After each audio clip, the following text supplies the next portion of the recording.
One look at you, my whole life falls in line. Love is a decision that shows in your disposition and your actions, and you can't do it right if you understand it wrong. Love is not a feeling.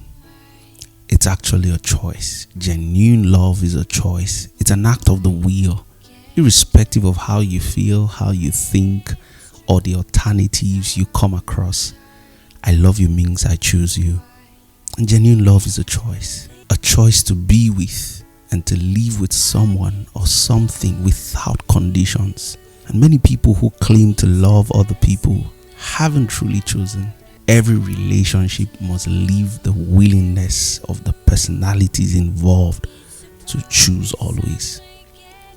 So the next time you say I love you, remember that you're making a choice. Genuine love is also understanding the value, the worth, and significance of a person to God, to you, and then to humanity. Love is actually understanding value. We love God because we see His value. Without Him, we can do nothing. And I don't do God a favor by coming to church or by praying. And that's why abuse is a product of the lack of ability to discern value. Love is also honor, the recognition and acknowledgement and the celebration of the value that you've come to discern. And the only part of love that is unconditional is the choice. I choose you irrespective of our differences, irrespective of your weaknesses. I choose you. True love will give when you're not winning, when the thrill is gone.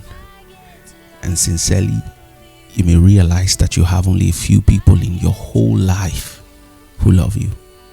And Paul says in Ephesians chapter 3 verse 18, and you may have the power to understand, as all God's people should, how wide, how long, how high, and how deep His love is. And so Paul gives us 4 dimensions or 4 directions, 4 expressions of God's love. And I believe that this represents the 4 dimensions and expressions of love in our experience as we love one another. And the first is passion. It's a strong, extravagant fondness of something. The proof of passion is actually pursuit. The willingness to pursue without being embarrassed. Shame and love never goes hand in hand, because love endures all things. 1 Corinthians chapter 13 verse 7. But there's not just passion, there's also commitment. And commitment is the willingness to give your time, your energy and resources to something or someone you believe in. Passion talks about pursuit without shame, but commitment speaks of the staying power. And there's no emotion to commitment. You don't have to feel to commit. It's a product of your belief in something, in someone. The 3 Hebrew boys said to the king, "O king, we're not careful to answer to you on this matter," in Daniel chapter 3 verse 16. They showed such deadly dedication, living for something you're willing to die for. And commitment is an engagement or obligation to someone or something that restricts freedom of action. The love of God constrains us in 2 Corinthians chapter 5 verse 14. Many people are great at pursuit, but they fail at commitment. And this is why many relationships break, because people have lost staying power. Well, love is not always pain. It's not always passion. It's not always pursuit. There's also the pleasure of it. It's also delight and gratification. There's satisfaction that you derive from loving. It's not always pursuit and pain. David said in Psalm 16 verse 11, "You will show me the way of life, granting me the joy of your presence and the pleasures of living with you forever." But there's also sacrifice. Giving up something you consider valuable for the sake of someone or a better cause. And sacrifice talks of discomfort, of pain, of the inconveniences that you may have to go through because of someone or a cause that you believe in. The Bible says in John chapter 15 verse 13 that greater love has no man than this, that a man will lay down his life for his friend. Love is measured by sacrifice.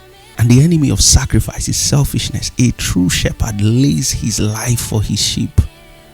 What are you sacrificing for those you claim to love? People are poor today, not necessarily because the devil is powerful, but because they are unwilling to sacrifice. Friends, love is to righteously, progressively, and selflessly seek the good of someone else because you have experienced the same from God. Have a blessed day, friends. I get to love you. It's the best thing that I'll ever do.